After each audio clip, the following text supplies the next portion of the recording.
जा तनी ज्योतिया माई के कथा कहे हमार ना कथा सुन के ज्योतिया माई के हमार वीडियो के लाइक कर देम जा, चैनल के सब्सक्राइब कर देम जा। एक जनी रहली दूध में के पिठौरा निरले रहली तो केनियो से ताक तुक के अपन पिठौरा खा गई बिना नहले धोले।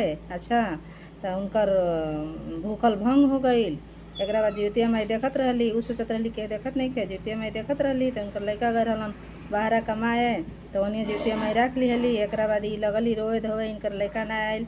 फिर साल भर के बाद फिर ज्योतिया माई के बेर के बढ़िया से भूखली साफ सफाई क के एक बाद ज्योतिया माई उनकर लड़का के लौटा दिहली। उनकर लड़का अलन तो कहली के बबुआ कहाँ रहा इतना दिन से, तो कह तरी कि कहलन कि तू ही ना बढ़िया से ना कैले रहलू, ऐसे ज्योतिया माई रखले रही है। अच्छा तब बढ़िया से कैलू तो ज्योतिया माई हमरा के तारा के भेज दिली है। तब वो अपन ज्योतिया माई के क्षमा मंगली कि अब आज से ऐसा गलती ना करब, ज्योतिया माई लाइल भेल गलती से ही माफ़ करब।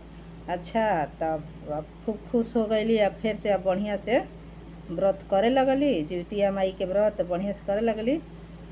अब हमहूँ गोड़ लागतनी है ज्योतिया माई, कुछ हमरो से गलती से भइल हुई तो माफ़ी क्षमा, पूरा सब केहू के रक्षा करी है, हमरो रक्षा करिए हे ज्योतिया माई।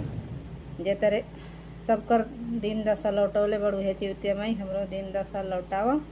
हम तारा से इहे गोड़ लाग के आशीर्वाद मांगतनी कि सबकर नैहर ससुरा सबकर गांव गिराव पूरा देश दुनिया सबकर रक्षा करिए हे माता रानी, हमरो रक्षा करिए, हमरो दिन दशा के लौटाव हे माई जी। लाल भुलाल गलती से ही माफ़ी क्षमा।